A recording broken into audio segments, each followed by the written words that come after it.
মা। ও মা, কি করো তুমি? আমার খুব খিদে পেয়েছে, ভাত দাও তো। সে কি বাবলু, তুই ফিরে এলি যে? স্কুল ছুটি দিয়ে দিয়েছে? হ্যাঁ মা, আজকে স্কুল ছুটি। আর কাল থেকে গরমেরও ছুটি দিয়েছে। এবার অনেক দিন ছুটি পেলাম। বেশ, এবার তবে সাঁতারটা শিখে ফেলবি। তোর বাবাকে বলবো প্রতিদিন পার্কের ওই পুকুরটায় নিয়ে যেতে। আচ্ছা মা, এবারে ছুটিতে আমরা কোথাও যাব না? সবাই তো তাদের গ্রামের বাড়িতে যাচ্ছে। আমাদের তো গ্রামের বাড়ি নেই খোকা, আমাদের সবার আত্মীয় স্বজন শহরেই থাকে। না মা, আমি এবার গ্রামের বাড়িতে যাব। সেখানে গ্রীষ্মকালে অনেক মজার মজার খাবার পাওয়া যায়। আর গরমের মধ্যে নদীতে সাঁতার কাটা যায়। তুই এত কিছু শুনলি কোথায়? তোকে তো কখনো গায়ের কথা বলিনি। বাদল বলেছে ওদের দাদার বাড়ি গ্রামে কিনা। ওরা কালই সেখানে চলে যাবে। পুরো ছুটি কাটিয়ে তারপর আসবে। ওরা যাক গিয়ে, তোমায় কোথাও যেতে হবে না। যদি কোথাও যেতে মন চায় তবে তোমার ঠাকুরমার কাছে গিয়ে থেকে এসো। ও বাড়িতে আমি যাব না। এত বড় বাড়িতে আমার একা থাকতে ভালো লাগে না। তাহলে বাড়িতেই বসে থেকো। একজন স্যার রেখে দেব, আঁকা আঁকিটা শিখে নাও। তোমার না ছবি আঁকার খুব শখ ছিল? ওসব বলে তুমি আমাকে ভোলাতে পারবে না মা। আমাকে গ্রামের বাড়িতে নিয়ে যেতেই হবে। বাবাকে বলবো আমাকে কালকেই যেন সেখানে নিয়ে যায়। এ কি মুশকিলে পড়লাম প্রভু! গ্রামের বাড়ি থাকলে তো সেখানে যাবে। তাছাড়া তোমার বাবার এত বড় ব্যবসা, একটু সময় পায় না কোথাও যাওয়ার জন্য। ম্যানেজারের কাছে সব দায়িত্ব বুঝিয়ে দিয়ে আমাদের সাথে যেতে বলো। এ কয়দিন তিনি না থাকলে কিচ্ছু যায় আসবে না। এত বেশি বুঝবে না বাবলু, বড়দের অনেক সমস্যা থাকতে পারে, তা তোমরা ছোটরা বুঝবে না। তোমরা কেবল থাকো আবদার নিয়ে। এত বড় ব্যবসা লোকটা একা হাতে আর সামলাতে পারছে না, আর তুমি বলছো তোমাকে নিয়ে গায়ে গায়ে ঘুরে বেড়াতে। আমার থেকে টাকা পয়সা তোমাদের কাছে বড় হয়ে গেল। বেশ, আমি আজ থেকে ভাত খাবো না। দেখি কি আমাকে জোর করে। বাবলু, ও বাবলু, আরে কথাটা শোন বাবা, এইভাবে রাগ করিস না। ছেলেটা শুনলই না, এখন যে কি করে ও রাগ ভাঙাবো।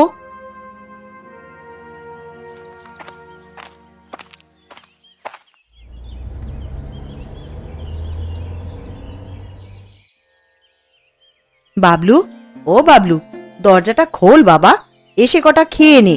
সেই সকালে যে খেয়েছিলি, তারপর থেকে পেটে তো আর কিছুই পড়েনি। খেয়ে না হয় আবার দরজা বন্ধ করে দিস। আমি কিচ্ছু খাবো না মা। যতক্ষণ না অব্দি আমাকে গ্রামে নিয়ে যাচ্ছ ততক্ষণ আমি অন্ন জল স্পর্শ করব না। আমি কি করে তোকে এই কথা দিই বলতো? তোর বাবা না নিয়ে গেলে আমি কি করব? বাবাকে বাবাকে তুমি রাজি করাও মা। আমার বিশ্বাস তুমি তা ভালো করেই করাতে পারবে। ইস, তোর বাপ আমার কোন কথাটা শুনেছে বলতো? নতুন নতুন গহনা কেনার কথা বললে তো ঠিক শোনে। ও, এইবার তোর চোখ গেছে আমার গয়নার দিকে, তাই না? তা কটা গয়না গায়ে দিই আমি? সেটা তুমিই গুনে দেখো। আমি কি করে তা বলবো?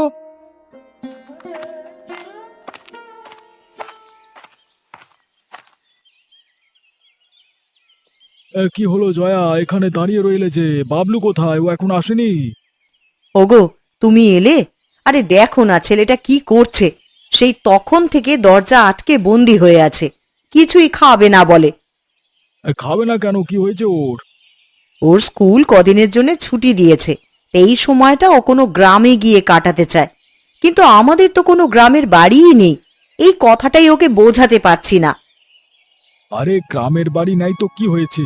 এই দেশে হাজার হাজার গ্রাম আছে। আমরা সেখানকার কোনো একটিতে চলে যাব। তুমি যাবে?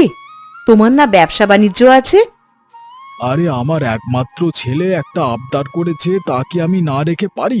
আমরা কালকেই গ্রামের উদ্দেশ্যে রওনা দেব। সত্যি বাবা? সত্যি তুমি যাবে? হ্যাঁ রে, কালকে আমরা তিনজন গ্রামের উদ্দেশ্যে রওনা দেব। সারা দিন ঘুরে আবার রাতে ফিরে আসবো, কেমন? তা যাবে কোথায়? আমাদের তো কোনো আত্মীয় স্বজন গ্রামে থাকে বলে মনে হয় না। আমি অনেক আগে এক গ্রামে গিয়েছিলাম। আরে হাইওয়ের মাঝখানে সেই গ্রামটি ছিল, আহা! আর দেখতে একেবারে ছবির মতো সুন্দর, নামখানি অপূর্ব, নীলকণ্ঠপুর। তাহলে তো আমাদের সেখানে নৌকায় করে যেতে হবে বাবা, তাই না? হ্যাঁ রে, আরে এখান থেকে ট্রেনে করে হেমন্তপুর স্টেশনে নামবো, সেখান থেকে নৌকায় করে নীলকণ্ঠপুর যেতে হবে। বেশ, তা কাল গেলে তো আর সময় বেশি নেই, আমি গিয়ে বরং সব গোছগাছ করে নি। এই করে নাও গিন্নি, করে নাও, সাথে খাবার দাবারও নিও, পথে আমাদের খেতে হবে। সে আমায় আর বলতে হবে না, আমি সব ঝুড়িতে করে নিয়ে নেব। এখন তোমরা এসো, আমি খাবার দিচ্ছি, হাত মুখ ধুয়ে খেয়ে নাও। চলো বাবা, খেয়ে আসি, তারপর গোছগাছ করতে হবে যে।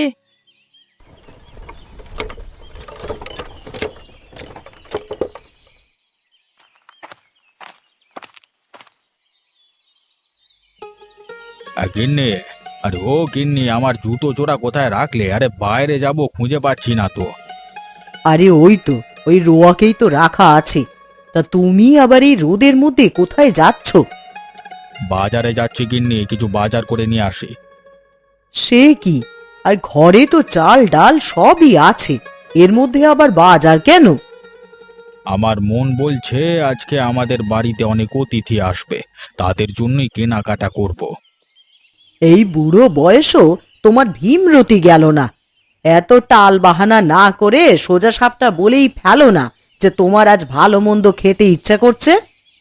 তাই যদি হয় তবে তাই, এখন আমি গেলাম, তুমি ধানগুলো গোলায় তুলে নিও কেমন? বুড়ো মিনসে সুযোগ পেলেই আমাকে দিয়ে খাটিয়ে মারে। আজ আমি ধান তুলবো না, এই ধান এইভাবেই রোদে শুকোবে আর বৃষ্টিতে ভিজবে। বেশ, তবে রেখে দাও, বৃষ্টি বাদল আসবে না মনে হচ্ছে, আমি এসে তুলে নেব। থাক, তার লাগবে না, আমি কারোর জন্যে কাজ ফেলে রাখি না।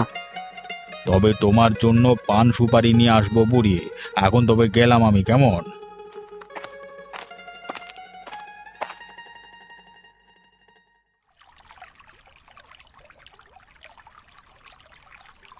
ট্রেন থেকে তো নামলাম, এখন যাব কোথায়? এই হাওর পার হয়ে দূরের একটি গ্রামে যেতে হবে, সেই গ্রামের নামই নীলকণ্ঠপুর। তাহলে চলো তাড়াতাড়ি নৌকায় উঠে পড়ি।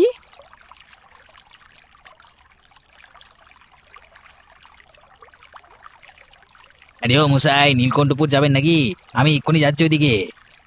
ওই তো, ওই তো একটা নৌকা দেখা যাচ্ছে, ওটাতেই উঠে পড়ি বরং।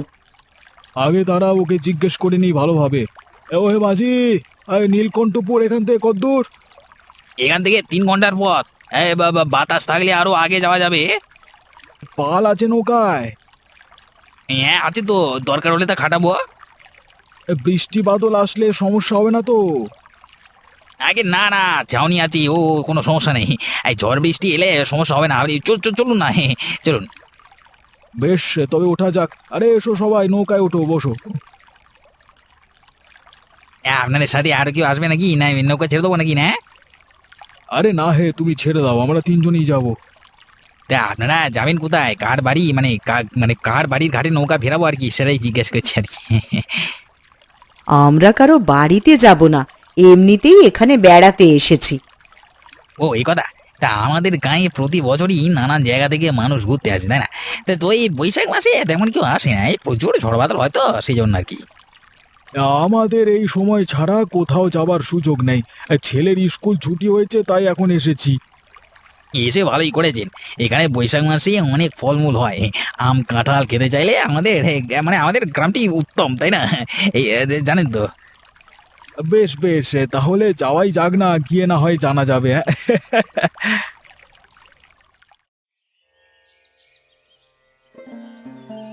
ননিবালা, ও ননিবালা, আরে কোথায় গেলি রে পোড়ার মুখী?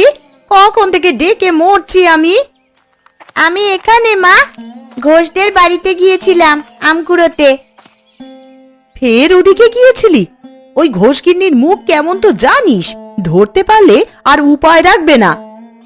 আমাকে ধরতে পারবে না মা, আমায় দৌড়ে ধরবে ঘোষগিন্নি। সেই শক্তি ওর নেই। হয়েছে, আর দৌড়োদৌড়ি করতে হবে না, এখন জালটা নিয়ে আয় তো, আজ নদীতে গিয়ে দেখি কটা মাছ ধরতে পারি কিনা। বেলা তো দুপুর হয়ে এলো, এখন নদীতে যাবে? ঘরে কিচ্ছুই নেই যে খাওয়ার, মাছ না ধরলে না খেয়ে থাকতে হবে। তবে যাই চলো, দাঁড়াও আগে আমগুলো খেয়ে নি। আরে দেখো দেখো দেখো, মেয়েটার কাণ্ডটা দেখো, দিনে দিনে বোন মানুষ হচ্ছে। যা, ঘর থেকে বঁটি আর নুনের বাটি নিয়ে আয়, আমি কেটে দিচ্ছি। তাহলে ভর্তা বানিয়ে খাবো। তুমি দাঁড়াও, আমি এক্ষুনি সব নিয়ে আসছি।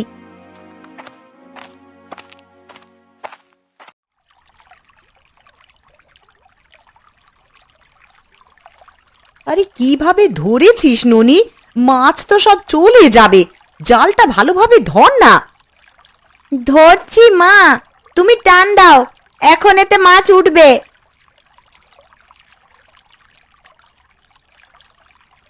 কে ওটা? বৌদি দেখছি, তা মাছ উঠলো? না প্রকাশ, এখনো কোনো মাছ পাইনি গো।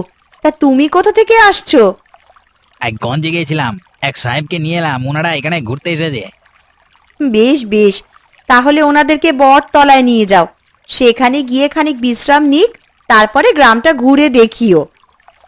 বটতলা? সেটা আবার কোথায়? এই গায়ের একটি জায়গা, বাইরে থেকে মানুষ আসলে ওখানেই জিরোয় আর কি। কেন এখানে ডাক বাংলো নেই? না বাবু, এই গরিব গাঁয়ে ওসব বাংলো ফাংলো কিছুই নাই। থাকবার মতো আছে এই গোপাল কাকুর দোতলা বাড়ি, সেটিও বটতলার পাশে, গেলেই দেখতে পাবে। আম কাঁঠাল খাওয়ার কোনো ব্যবস্থা নেই গাঁয়ে এসে? এইসব ফলমূল না খেলে কি আর হয়? ও সব পাবেন বৌমনি, আগে গাঁয়ের ভেতরে যান, সবাই নিজ নিজ গাছের ফলমূল আপনাদের কাছে নিয়ে আসবে খন, সেইখান থেকে যেগুলো ভালো লাগে সেগুলো কিনে নেবেন। বেশ ভালো তো, তাহলে ফেরবার পথে কিছু জিনিসপত্র নিয়ে যাওয়া হবে। আহা, শহুরে মানুষ রে, কখনো মনে হয় গ্রাম দেখেনি। ওখানে ওরা কত আয়েশ করে থাকে কে জানে। ও মা, তুমি ওদের দেখবে নাকি কাজ করবে? এদিকে রোদ যে পড়ে গেল গো। রোদ পড়ে গেছে?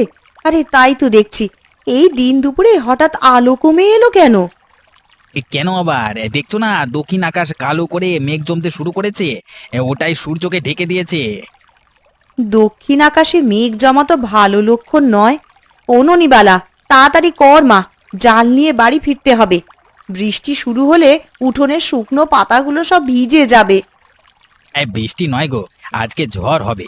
দেখছো না জলে কেমন ঢেউ উঠছে, বাতাসও বইতে শুরু করেছে খুব। যাই যাই, তাড়াতাড়ি নৌকাটা বেঁধে বাড়ি যাই। বউটা একা আছে বাড়িতে।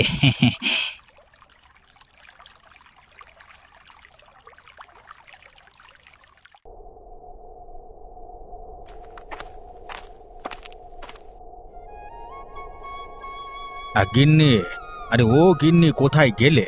আর বাতাস বইতে শুরু করেছে, এখনো ধানগুলো তোলা হয়নি। গিন্নি, গিন্নি বাড়ি নাই নাকি তুমি?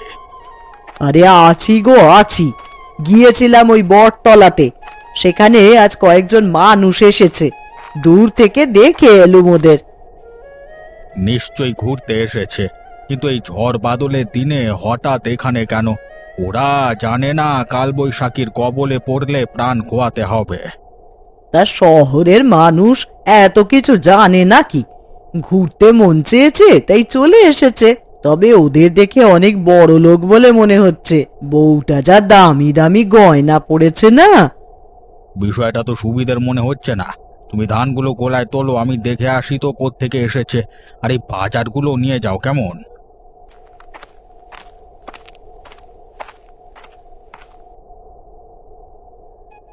বাতাসটা দেখেছো? একেবারে প্রাণ ঠান্ডা করে দিচ্ছে।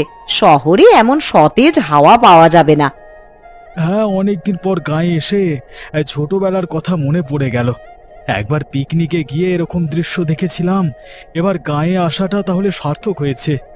হ্যাঁ গো, বাবলুটা কোথাও যেতে পারে না, দেখো না কত খুশি হয়েছে ছেলেটা। মা, মা দেখো দেখো, আকাশ থেকে সাদা সাদা কিসব পড়ছে, কি ওগুলো মা? ওগুলো সুতো বাবা, চাঁদের বুড়ি চরকা কেটে বাতাসে ছড়িয়ে দিয়েছে। এগুলো সুতো নয়, শিমুল গাছের তুলো। বাতাসে শিমুলের ফল ফাটায় তুলো বের হয়ে গেছে।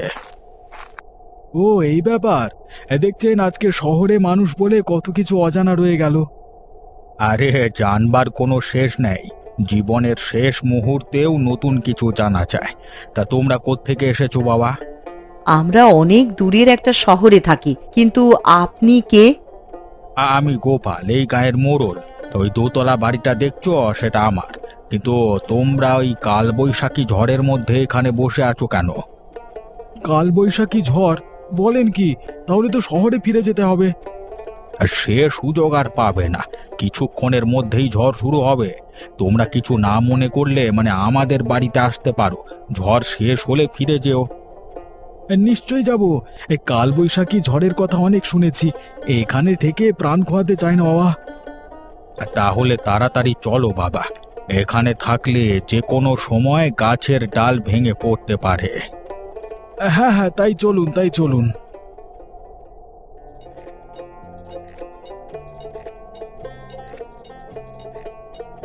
ঝড় তো ভালোই শুরু হয়েছে, কি জানি আজ কি সর্বনাশ হয়। কাছারি ঘরটার খুঁটিগুলো আবার নরম হয়ে আছে, কখন জানি উপড়ে যায়। এদিকে লোকটাও যে কোথায় গেল?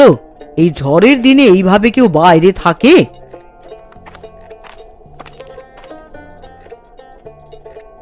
গিন্নি, ওদের ঘরের ভেতরে নিয়ে যাও তো, আর দরজা জানালা সব লাগিয়ে দাও।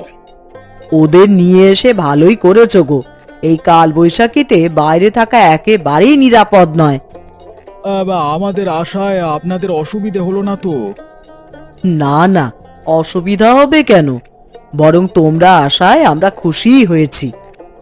হ্যাঁ, আমাদের ছেলে মেয়েরা তেমন আসে না, কেউ এলে খুব ভালো লাগে।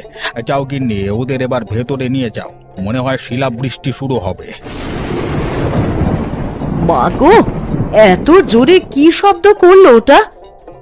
বাজ পড়েছে বৌমা, দেখলে না বাড়ির সামনের ওই মরা তাল গাছটা কেমন ঝলসে উঠলো?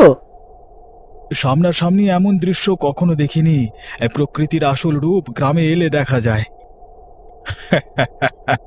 এই কাল বৈশাখী ঝড়ে আরো দেখতে পাবে। এখন ঘরে যাও সবাই, বুঝলে? ওরে তাড়াতাড়ি আয় রে পোড়ার মুখী, না হলে আজ বাজ পড়ে মরবি। বিড়ালটা পড়ে গেছে মা, দাঁড়াও ওটাকে নিয়ে আসি। কতবার বললাম ওকে রেখে আয়, আমার কথা তো শুনলি না? তাড়াতাড়ি তোল ওকে। সে কি রে, তোরা এই ঝড় বাদল মাথায় নিয়ে কোথায় যাচ্ছিস? তোমাদের বাড়িতে এসেছি গো, যে ঝড় শুরু হয়েছে ঘরের চালটা উড়িয়ে নিয়ে গেল গো। ভালো করেছিস মা, চলে এসেছিস। এই ভাঙা ঘরে থাকলে চাপা পড়ে মরতে হতো। ও কি রে, প্রকাশ দেখছি, তা তোদেরও কি ঘর ভাঙলো নাকি রে? এই ঘর এখনো ভাঙেনি, তবে বেশিক্ষণ ঠিকবে না। তাছাড়া নদীর পানিও বাড়তে শুরু করেছে, উপায়ন্ত না দিকে চলে এসেছি। বেশ করেছিস, আমার বাড়িটা মজবুত, এখানে সবাই নিরাপদে থাকবি। আরে এখন সবাই ভেতরে আয়, ঝড় বাড়তে শুরু করেছে। হ্যাঁ হ্যাঁ, তাই চলুন।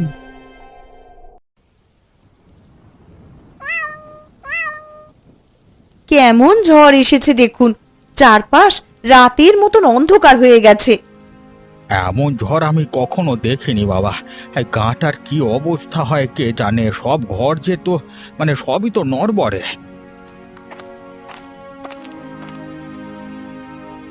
কারো কোনো অসুবিধা হচ্ছে না তো? ঘরে আর প্রদীপ নেই, তাই একটা রান্নাঘরে রেখে আরেকটা এখানে দিয়ে গেলাম। এর মধ্যে আবার রান্না কেন? ঝড় বাদলের দিনে তোমরা মহাভোজের আয়োজন করছো নাকি? তোর কাকা তাই করেছে, বাজার থেকে বড় একটা মাছ কিনে নিয়ে এলো দুপুর বেলা। সকাল থেকেই আমার মনে হয়েছিল আজকে বাড়িতে অতিথি আসবে, এমন ঝড়ের কবলে পড়ে তোমরা আসবে কে জানতো। মা, ওমা খিদে পেয়েছে খুব, কিছু খেতে দাও। দাঁড়াও দাদু ভাই, আমি রান্না বসিয়েছি, শেষ হলেই তোমাদের খেতে দেব। তা তোমার ওই মাছ কুটি রান্না শেষ হতে হতে অনেকক্ষণ লাগবে গো খুড়ি, তার চেয়ে চলো কটা মুড়ি ভেজে সবাইকে খেতে দিই। না না, মুড়ি ভাজতে হবে না, আমাদের সাথে খাবার আছে, সবাইকে তা গরম করে দিচ্ছি। আপনারা তারপরে ধীরে সুস্থে রান্না শুরু করুন। তাহলে তোরা যা মা, আমি বরং একটু বসে আমার শহুরে এই নাতিটার সাথে একটু গল্প করি।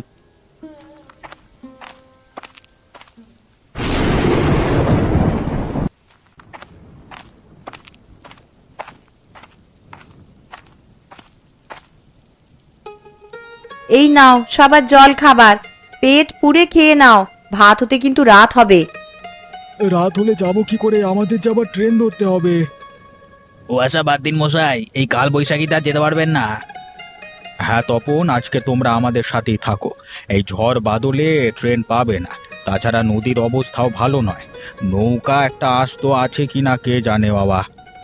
ও বাবা, আমি আজকে ওদের সাথে থাকবো। এখানে থাকতে আমার খুব ভালো লাগছে। বেশ বেশ, আমরা তবে থাকবো। আমারও সবাইকে দেখে খুব ভালো লাগছে। এখন নাও, সবাই খেয়ে নাও, বাতির তেল শেষ হয়ে আসছে যে।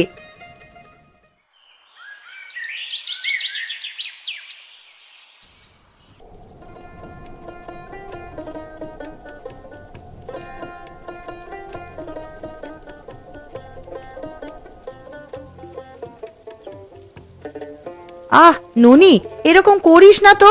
আরে নিজে খাবি নাকি না সব বেড়ালের পেটেই দিবি রে? ওর খুব খিদে পেয়েছে মা। খাবার শেষে যে কাঁটাগুলো থাকবে সেইটা খেতে দিস। এখন তুই খা রে পোড়ার মুখী, বাতির তেল যে শেষ হয়ে আসছে। ও বউ, তুমিও বসে পড়তে। বাতিতে তো আর বেশি তেল নেই, যে কোনো সময় কিন্তু নিভে যেতে পারে। না না, মানুষগুলো আগে খাক, তারপরে আমি আর তুমি বরং বসে পড়বো। এতগুলো মানুষকে তুমি একা খাবার দিতে পারবে না গো।